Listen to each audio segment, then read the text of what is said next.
یاریەکانی هەفتەی حەڤەی خولی نابی کوردستان بەردەوامی هەیە و لاویناواری پیرمام یانەی ئارارات میوانداری زاخۆی کردووە و لە ئێستادا ئەو یاریە کۆتایی پێهاتووە. بۆ زانیاری زیاترە چینە لای پەیامنێرمان حسێن محەممەد. حسێن سڵاوی خوات لێبێ، ئەم کاتت باش. سڵای خی گەورە لە تۆ و لە گشت بینەرانی کەناڵی ئاسمانی پێیان پێشنگ. من ئێستا لە ئاوینەواری پیرمامم لە یاریگە یانەی ئارات. یاریەکە کەمێک پێشێستا کۆتایی پێهات بە 2 گۆڵ بۆ هەردوویانە بۆ یانەی ئارات و زاخۆ. جەم یەکەم یاریەکە 1-1 تەواو بوو کە لە سەرەتا یانەی زاخۆ گۆڵش تۆمار کرد لە ڕێگەی ڕێبەر محەممەد و دواتر یانەی ئارات ئەنجامەکەی ڕاست کردەوە لە ڕێگەی یاریزانی پیشەگەر ئەلێکزوە. لە جێمی دومیش یاریەکە زیاتر هێرشی بەخۆیەوە بینی و یانەی زاخۆ گۆڵی دومی تۆمار کرد لە ڕێگەی ژانسیا. دواتر لە خولەکەکانی کۆتایی یانەی ئارات دووبارە لێ ئەلێکسەوە ئەنجامەکەی ڕاست کردەوە و گۆڵی یەکسانی تۆمار کرد. من ئەوەی دەمەوێت بیڵێم دیدار هەرێکە لە یاریزانان دیدار حامد و وایون شەکوور یاریزانیانێ زاخۆم لە ئێستا یەکسەر ڕاستەخۆ لەلای دیدار بۆ چووی لەسەر یاریەکە.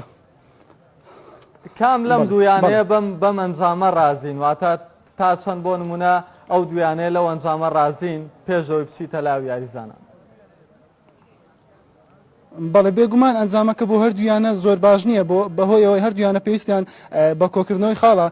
ئاراد دویاری سەرەتای قۆناغی دومی بردەوە، بەڵام هەفتەی ڕابردوو یارینە و هەفتەی پێشتریش لەگەڵ زێرڤین دۆڕا بوو لە پلەی دێمدا، بۆیە پێویستی بەبردنەوە بوو و یانەی زاخۆش بە هەمان شێوە لە قۆناغی دوم نەیتوانی 20 گۆلێک تۆمار کات و سەرکەوتن تۆمار کات، ئەویش پێویستی بەبردنەوە بوو چکە لە پلەی سێم بۆ تۆ میوانەکانت بەرسەدەکە بۆ هیچیان باش نەبوو. چەند خولەکێک کاتت هەیە لەگەڵ میوانەکاندا بفەرمە. بەڵێ ئێستا ئەسمە لای دیدار سڵاو دەبێتن بینیمان لە یاریەکە گلەیتان لە ناوبژیۆنە و گلەیەکە چی بووە لە ئاستی یاریزانەکان تا ڕازی بوون لەو یاریە. سەرەتا سڵاو ڕێزم هەیە بۆ جەنابتان بۆ بینەرانی تەلەڤیزیۆنەکەتان تەلەڤیزیۆنی پێیان. لە ڕاستیدا وەکو خۆت وتەنی پێویستمە بەخاڵ بچیانەی زاخۆ چ ئێمەش، چونکە دەتوانم بڵێم تۆزێ دوورین لە ڕکابەریەکە. یاریەکە تام چیزێکی خۆی هەبوو، بەڵام ئێمە لە دوو هەڵی خۆماندا ئەوان توانیان ئەو هەڵانە بقۆزنەوە و گۆڵ تۆمارکەن لەسەرمان. لە ڕاستیدا ئەوەی ئەمە بەسمە باسیکەم نەک من یاریزان ئەوەی لە تەکمانە کاک یونس شکوور ئەویش هەروە نەک ئێمە هەر هەموو یاریزانن و دەستەی کارژێری هەردوویانە گلەیەکی تەواویان لە نابژوانە بوو. لە ڕاستیدا نابژوان دەتوانم بڵێم لە سەرەتادا تا کۆتاییدا ئەگەر دوو هەڵە سێ هەڵەکە، بەڵام خۆتان دوای ئەگە شڕۆڤەی ئەو یارە بکەن هەڵی زۆر بوو لە ڕاستیدا. بەڵام ئەوەی جێگەی داخە چ نابژوانی چوارەم چ سەرپەرشتیاری ئەم یاریە دەڵێن دەبێت مساعدەی بکەن ئەو یاریزانە گەنجە. باشە من شتێک دەپرسم لە یەکێکی تۆ پێ، خۆ ئێمە ئەو یەکەی تۆ پێ ئەو حەکەمەی نەناردوتە شەڕ گەنجە، ئەبێ ئەزمموی یاری هەبێ بەڕاستی، ینی ئەزمموی لەو جۆرە یاریانە بڵێن توانم بڵێن یاری گرنگە چ زاخۆ چ بۆ ئەرارات ئەو جۆرە نابژوانە توانم بڵێم ناکرێدا بدرێ. ئەگەر بیەوێ ئەزممو کۆ بکاتەوە لەو یاریانەنا یان یاریتکە هەیە بدرێتە ئەو نابژوانە بۆی بتوانێت بەڕێکپێکی ئەنجام بداتن. بۆیە من گلەیەکی زۆرم هەیە، بەڵام لە عینی کاتیشدا ئێمە زانیاری بدەین بە بینەران. سپاس دەکەم.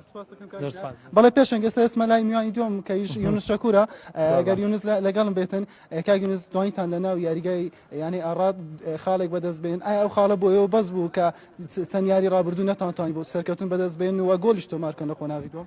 کەشێکی دەستخۆشی لە بەرنامەی ناکوم بەرنامەی لە تەلەڤیزیۆنی پەیام دەکەم. بەڕاستی خۆ دەزانی ینی یاریەکەمان ئاستێکی باش پێشکەکرا لە هەردوو لاوە، ئایا لە تیمی ئەرارات و یانە زاخۆ، بەڵام خۆ دەزانی ئەلێ تامی یاریکردنەکە ناوبژوان بردی. بەڕاستی دەبێت نەخێ ناوبژوان سەبر و تەحمل بێ، یاریەکە بە جوانی ئەڕۆڕشت و ڕاستەکەی خۆ بەخوا جەزایەکی وازەح بوو، ینی ئەرارات نەیگرت تاویز و سبحان الله بۆ گۆڵە. بەڵام ئینشەڵڵا یانی ئەرارات یانەیەکی کەم نییە، یانێکی ماشەڵڵا لێبێ یانێکی بەناوبانگە و زاخۆیان پێویستیمان زۆر بنەقتە بۆ بەڕاستی ئەمڕۆ دەبێت چۆن لێ هەر ببینەوە. بەڕاستی بە قسەکردن نییە، بەڵەو فعلکردمان لەخوا بە زیادە، بەس خۆی گەورە لەگەڵ ئێمە نەبوو ئێمە داواکارم لە یارزانەکان خۆمانێ یان یارەکەی داهاتوو بێت لە مەلعب خۆمانە بتوانین ئاسی باشیش پێشکەین کەوا چەند یارزانێکمان نهاتوە بەڕاستی 5 یارزانێکمان نهاتوە شتە زۆر تەسی لێمە کردووە ئەو گەنجانە تاویزە و یارزانەیان کردو ئینشاءالله داهاتوو یانی زاخۆ بەرپێشتر حسەن محەممەد پامنێری کەناڵی ئاسمانی ڕایەوان مەرگرت ئێستا دەگەڕێمەوە لای تۆ سپاس بە زانیاریەکانت کاتێکی خۆش بۆ جەناب